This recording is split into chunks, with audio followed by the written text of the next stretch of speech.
हरे कृष्णा। गोविंद के प्यारे भक्तों का स्वागत है भक्ति चैनल कृष्णा डिवोशन पर।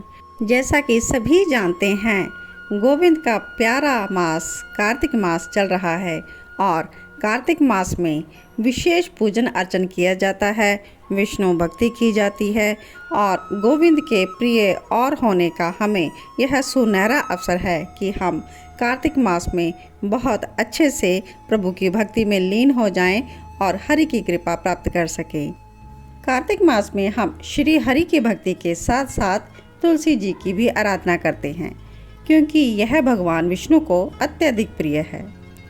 तो जो विष्णु जी को प्रिय है, जो श्री कृष्ण जी को प्रिय है, उस तुलसी महारानी की हम विशेष पूजा करते हैं, क्योंकि तुलसी पत्र श्री कृष्ण को जब हम अर्पण करते हैं तो वो अत्यधिक प्रसन्न होते हैं और हमारा यानी कि भक्तों का ये ध्येय होता है कि भगवान को प्रसन्न करना है। तो इसलिए हम तुलसी पत्र के द्वारा भगवान की पूजा करते हैं और तुलसी महारानी श्री कृष्ण की शुद्ध सेविका है, इसलिए हमें शुद्ध भक्त तुलसी महारानी जी का पूरे कार्तिक मास में विशेष पूजन अर्चन करना है। तुलसी देवी जी की जितनी महिमा कही जाए उतनी कम है। तुलसी सभी प्रकार से शुभ है।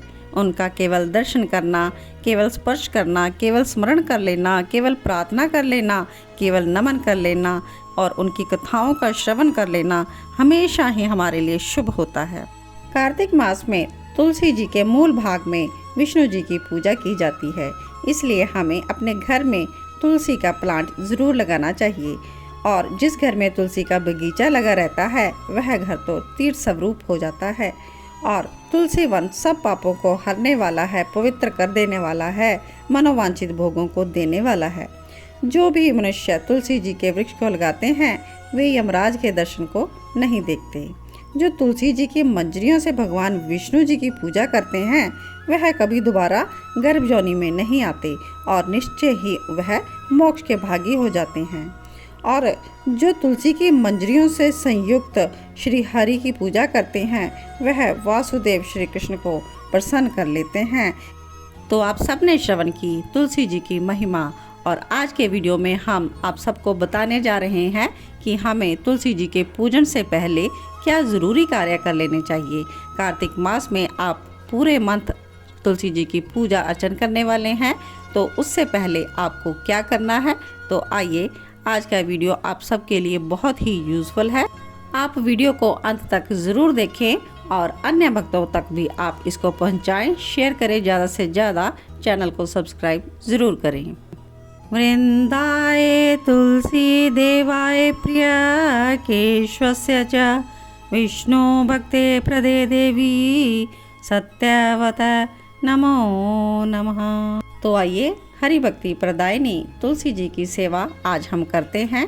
तुलसी का यह उपवन मेरे गृह में है। हरि की कृपा से मेरी तो कोई बिसात नहीं कि मैं हरि की इस गोलोकवासिनी तुलसी जी को उपवन बना सकूं, लेकिन हरि कृपा से यह हमारे घर में विराजमान है तुलसी देवी जी।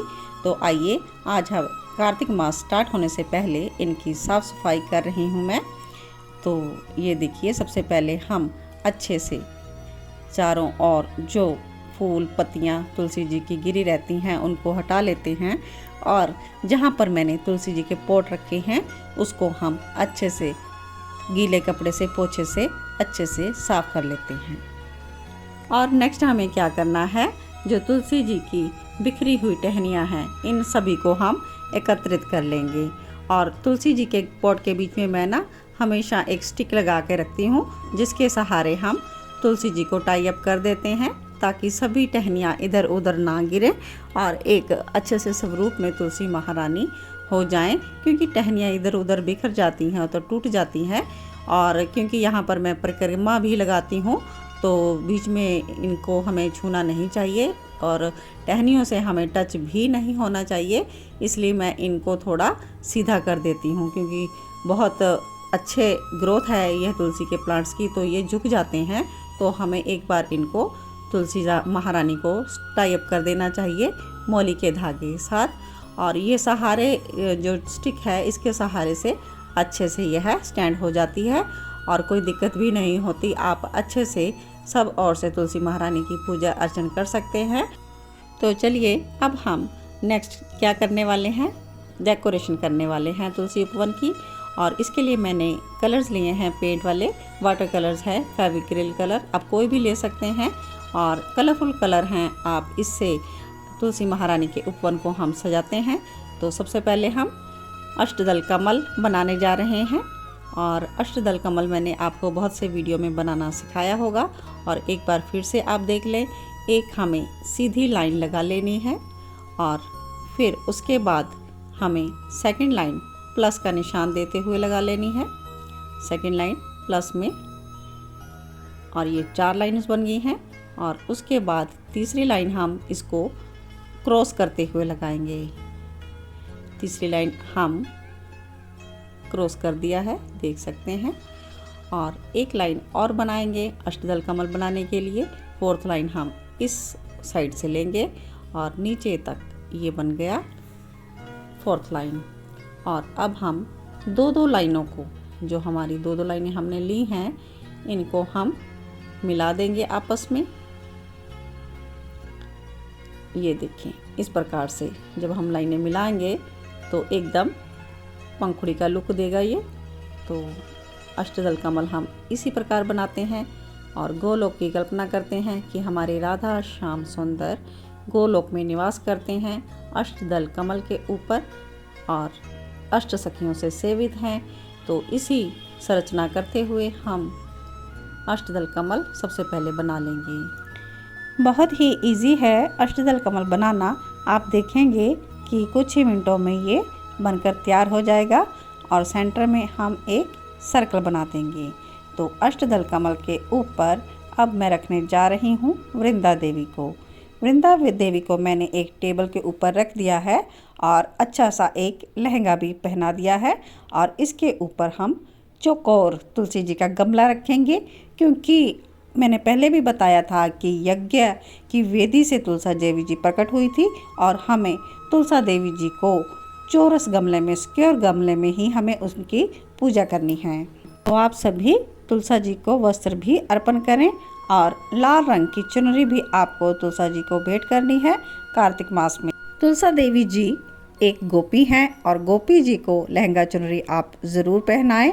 और तुलसा देवी जी ने कृष्ण को पाने के लिए बहुत तपस्या की थी और हमेशा के लिए गोलोक का निवास मांगा था।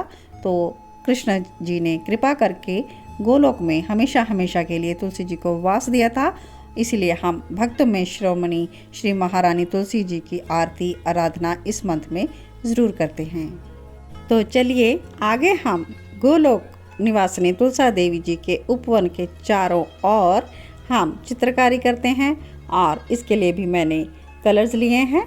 तो कलर्स हम इसके चारों ओर इस प्रकार सुंदर से, जैसा भी आपको आए, कर्व बनाएं, आप कुछ भी चौकोर बनाएं, जैसे भी आपको कोई डिज़ाइन आता हो और जो भी कलर आपको पसंद हो रंग बिरंगे, तो आप सुंदर सुंदर सजाएं।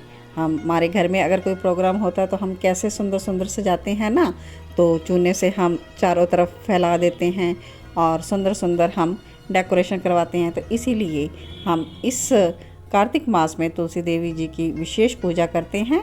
तो हम यहाँ भी एक उत्सव जैसे मनाते हैं और तुलसी जी का विवाह भी होता है इस कार्तिक मंथ में। तो हम सुंदर सुंदर चित्रकारी के द्वारा उनके लिए मंडप सुंदर से सजा देते हैं। तो जैसा भी बन पड़े आपसे आप करिए। और अगर आप कलर से पेंटिंग नहीं करना चाहते तो भी कोई बात नहीं, बाज़ार में गेरू भी मिलता है, गेरू का रंग भी बोलते हैं और कई देशों में खड़िया भी शायद बोलते हैं। तो आप उसके द्वारा भी तुलसी देवी के उपवन या आप जो भी पोट रख रहे हैं उसके चारों ओर आप लीप सकते हैं, पोत सकते हैं, उससे डिज़ाइन भी बना सकते हैं। तो जैसा आपको अच्छा लगे आप कर सकते हैं। तो यहाँ मैं कलरफुल कलर के द्वारा फ्लावर्स बना रही हूँ और मैंने बाउंड्री लाइन बना दी है और ये फ्लावर का शेप दे रही हूँ। और येलो फ्लावर्स होते हैं तो ये येलो फ्लावर्स मैं यहाँ पर डेकोरेट कर रही हूँ। और मुझे भी ज़्यादा इतना सुंदर नहीं आता पेंटिंग, जैसा भी मेरे से बन पड़ रहा है। तो यहाँ पर मैं स्टार भी बनवा रही हूँ। जो भी डिज़ाइन आपको आए आप वैसा सुंदर सुंदर सजा सकते हैं। लास्ट ईयर भी मैंने यूज़ किए थे कलरफुल चौक। कलरफुल चौक भी मिल जाते हैं आपको, ये स्टेशनरी की दुकान से कलरफुल चौक का डिब्बा भी मिल जाएगा, तो आप उसके द्वारा भी पेंटिंग कर सकते हैं, चौक के द्वारा भी। लेकिन मैं आपको बताऊं कि अगर आप चौक से पेंट करेंगे तो जैसा आप तुलसी जी के जैसे फर्श को धोते हैं तो वो जो बहुत जल्दी निकल जाता है चौक, नेक्स्ट डे या जब भी आप धो लेंगे तो वो जल्दी से ख़राब हो जाएगा। तो इसलिए मैं ये पक्के कलर्स यानी कि फेविक्रल कलर का यूज़ करती हूँ और ये काफ़ी देर तक ऐसे ही सुंदर बने रहते हैं। तो आप दर्शन कर पा रहे हैं तुलसा जी के उपवन के मंडप के चारों ओर हमने सुंदर चित्रकारी करके तुलसा उपवन को सजा दिया है और इसकी हम पूरे कार्तिक मास में पूजा अर्चन करते हैं और हम तुलसा महारानी की परिक्रमा भी लेते हैं। तो इस प्रकार आप भी अपने तुलसा उपवन को ज़रूर डेकोरेट करें चारों ओर से। अगर आपके पास 1 पॉट है, 2 पॉट है, 4 पॉट है, जितने भी हैं आप उनको एक जगह पर रखें और उनके चारों ओर इस तरह से सुंदर चित्रकारी करें। तो आप दर्शन कर पा रहे हैं सुंदर रूप से हमने तैयार कर दिया है, एकदम साफ सुथरा, एकदम सुंदर गोलोक निवासी तुलसा जी का उपवन। तुलसा महारानी जी, वृंदा देवी जी गोलोक में निवास करती हैं और वो आंशिक रूप से तुलसी के रूप में रहती हैं, लेकिन वो विस्तार रूप से गोलोक में निवास करती हैं और श्रीमती राधा रानी की बहुत ही अंतरंग सखी है। तो हमें उनकी नित्य प्रतिदिन आराधना ज़रूर करनी है। तुलसी महारानी की सेवा करने पर तुलसी महारानी हमें प्रेम प्रदान करती हैं और जब हमारे अंदर तुलसी महारानी के प्रति प्रेम पैदा हो जाता है तो वो निकुंज की लीलाओं में हमें प्रवेश करवा देती है।